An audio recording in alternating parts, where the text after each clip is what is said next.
Sapna's homeschooling या चॅनलमध्ये तुम्हा सर्वांचं स्वागत आहे. मित्रांनो, आज आपण नवीन अभ्यासक्रम 2026 पासून जो सुरू झालाय त्याचा इयत्ता 6वीचा गणिताचा सराव संच 2.1 बघणार आहोत. पाठाचं नाव आहे रेषा आणि कोन. इथे पहिला प्रश्न काय आहे बघा, सोबतची आकृती पहा आणि खाली दिलेल्या संबोधांची नावे लिहा. तर आपल्याला बिंदू, ओके, तर बिंदू कोण कोण आहे त्याच्यामध्ये? तर बिंदू ए, बिंदू बी, बिंदू सी, बिंदू डी, बिंदू ई, हे सगळे बिंदू आहेत. ओके, हा कोणताही बिंदू. आता इथे जर मी एखादा अजून बिंदू काढला ना याच्यात, तर तोही बिंदू आपण ग्राह्य धरू शकतो. ओके, आता रेषाखंड. ओके, रेषाखंड म्हणजे काय? तर दोन बिंदूंमधलं अंतर, जसं आता हा ए आणि बी आहे, याच्या पुढे आपण किरण नाही काढलेले, तर तो रेषाखंड असतो. तर इथे बघा, इथे आपण रेषाखंड कोणताही कन्सिडर करू शकतो. ओई, ओडी, ओबी, ओसी, कोणता पण, बीडी, सगळे करू शकतो कन्सिडर. ओके, आणि किरण, किरण म्हणजे काय? तर एका बाजूला किरणाला हा बाणाचं चिन्ह पाहिजे. बाणाचं चिन्ह असेल ना, तर तो काय होणार आहे? तो होणार आहे किरण. आणि एका बाजूला बंद. मग किरण कोणते कोणते आहेत? तर किरण ओए आहे, किरण ओबी आहे, किरण ओसी आहे. ओके, किरण ओडी पण म्हणू शकतो आपण, किरण ओई पण आहे. कोणताही किरण म्हणता येतो, पण एका बाजूला बंद एका बाजूला बाण म्हणजे किरण. चला पुढचा प्रश्न बघू. एकरेषीय बिंदू. तर एकरेषीय बिंदू कोणते कोणते आहेत? बिंदू डी, बिंदू ई, बिंदू ओ आणि बिंदू बी, एवढेच एक रेषेत. सी आणि ए हा एक रेषेवरती येत नाहीये. ओके, त्याच्यामुळे आपले हे बिंदू एक रेषीय आहेत. आणि रेषा, रेषा कोणती कोणती आहे? रेषा म्हणजे अशी की ज्याच्या दोन्ही बाजूला बाण असतो. ज्याच्या दोन्ही बाजूला बाण आहे ती काय होणार आहे? रेषा. आले लक्षात तुमच्या? चला, आता नैकरेषीय बिंदू कोणते कोणते आहेत? तर जे बिंदू एका रेषेवर मोडत नाहीत ते म्हणजे बिंदू ए ओ बी. तर ए ओ बीचं काय होतं बघा, इथे फॉर्म आपल्याला ए ओ बी असे आहेत, ह्यांच्यातनं एक रेषा आरपार जात नाहीये. ओके, किंवा बिंदू बी ई सी. आता बी ई हा एका रेषेवर येतो पण सी नाहीत. ओके, मग हा त्रिकोण होतो तयार. हे सगळे बिंदू नैकरेषीय आहेत. आले लक्षात? चल पुढचा प्रश्न बघू आपण. खालील आकृत्या काढा. ओके, तर काय काय काढायचं बघा. रेषा बीटी. ओके, आता रेषा बीटी म्हणजे काय करणार आपण? एक अशी सरळ रेष काढणार, दोन्ही बाजूला बाण दाखवणार आणि तिला नाव देणार बीटी. बरोबर. आता किरण काढायचंय, तर किरण कोणता काढायचा? डीई. तर किरण काढताना एका बाजूला बाण आणि एका बाजूला फुल स्टॉप. मग ह्याला नाव काय देणार आपण? डी आणि ई. ते इथे बघा, हे किरणामध्ये एक गोष्ट लक्षात ठेवायची. आता रेषा बीटी काढताना ना, आपण जो बीटी आहे ना, तो समजा टी इथे काढला असता आणि बी इथे काढला असता तरी चाललं असतं. पण किरण काढताना तसं नाही. किरण डी मध्ये डी हा जिथे फुल स्टॉप आहे त्याच बाजूला आणि जिथे बाण आहे त्या बाजूला ई, एवढं लक्षात ठेव. आता रेख एमपी. रेख म्हणजे काय? रेषाखंड. ज्याला दोन्ही बाजूला स्टॉप आहे, बाण नाही काढायचा, इथे बाण नाही काढायचा, तर मग त्याला काय म्हणा? रेख एम आणि पी. आता इथे पण तुम्ही बिंदू कुठेही दिले असते चालले असते, पण किरणामध्ये नाही चालत तसं. किरणामध्ये बाणाच्या बाजूला शेवटचा बिंदू. तर रेषा वाय. रेषा वाय म्हणजे काय? ते रेषेचं नाव आपण त्याच्यावरच्या दोन बिंदूंनी पण लिहू शकतो आणि बिंदू न डिनोट करता पण लिहू शकतो. म्हणजे जसं की रेषा बीटी मध्ये आपण दोन बिंदू दिलेत ना, इथे एक बिंदू बी आणि इथे एक बिंदू पी. ओके, पण रेख एमपी मध्ये नाही नाही. आपण जर रेषा वायवर, तर रेषा वाय मध्ये काय करायचं? डायरेक्ट त्या रेषेला एकच नाव देऊन टाकायचं एका बाजूला. ओके, कोणता बिंदू दाखवण्याची गरज नाहीये. ओके? आणि बिंदू एम. बिंदू एम म्हणजे काय? एक बिंदू ज्याचं नाव आहे एम.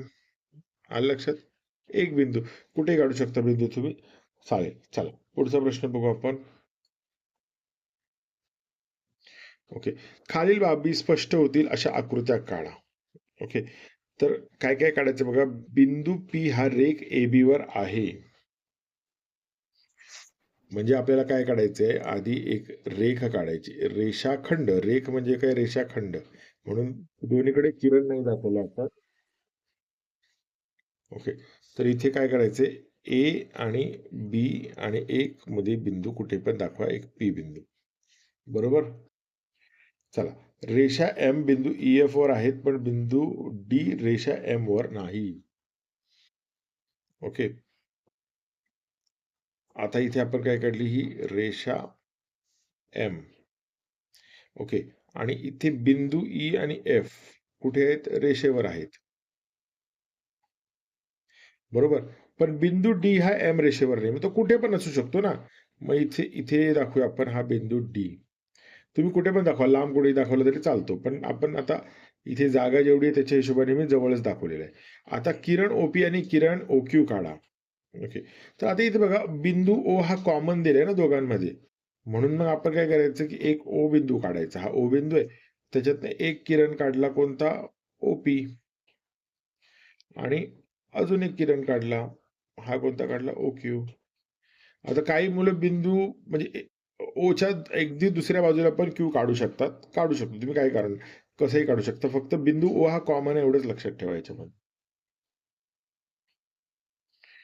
आता बिंदू पी हा रेख AB वर आहे. नाही नाही, हे काढून झालंय आपलं. आता प्रश्न चौथा आपण सोडवणार आहोत. ओके, तर चौथा प्रश्न काय बघा, सोबतच्या चित्रातील रांगोळीतून बिंदू रेषाखंड आणि प्रतल दाखवा. तर ते बघा, ह्याच्यातले जे सगळे बिंदू आहेत ना, हे छोटे छोटे छोटे छोटे ते बिंदूच आहेत. ओके, आता मी इथे रंग बदलतो तुम्हाला लक्षात यायला. हे बघ, हे सगळे बिंदूच आहेत. आले लक्षात. कुठे असू शकतो हा बिंदू तुमचा. आता रेषाखंड काय आहे, तर आता आपल्याला एखाद्या बिंदूला नाव द्यायचं काय, तर या बिंदूला मी ए नाव देतो. ओके, आता रेषाखंड ए बी काढायचा आपल्याला. ओके, तर ए बी रेषाखंड काढूया आपण.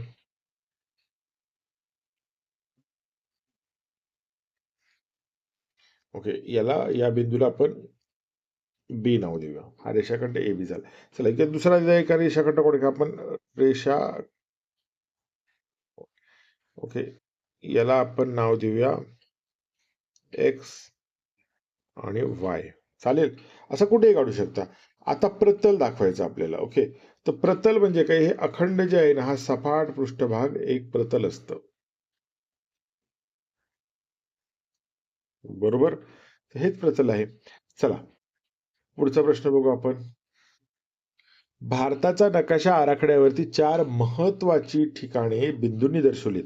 कोणती कोणती आहेत माहिती काय, ती मुंबई, दिल्ली, कलकत्ता आणि चेन्नई. ओके, आणि आता आपल्याला काय करायचं की या शक्य तितके बिंदू रेषाखंड काढायचे आहेत, त्यांना जोडणारे. मग आता बघा, एक तर आपण मुंबई दिल्ली असं जोडू शकतो सरळ. मग आपण दिल्ली कलकत्ता जोडू शकतो. मग आपण दिल्ली चेन्नई पण जोडू शकतो.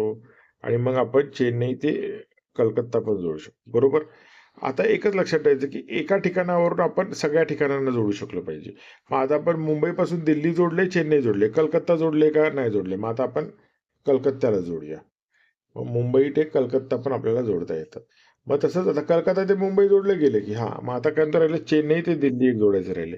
ओके बघा, चेन्नईपासून मुंबई जोडलं, चेन्नई दिल्ली जोडलं, चेन्नई कलकत्ता, मग कलकत्त्यापासून पण सगळे जोडले. बघ, राहिलं कुठलं ठिकाण नाही एवढे. कारण एक नियम लक्षात ठेवा, 2 बिंदूंमध्ये जोडणारा एक रेषाखंड असतो. त्याच्यामुळे इथे 4 बिंदू आहेत, त्यामुळे प्रत्येक बिंदूतून 3 रेषाखंड आपले निघालेले आहेत, कारण बाकीच्या 3 बिंदूंना जोडण्यासाठी. बरोबर.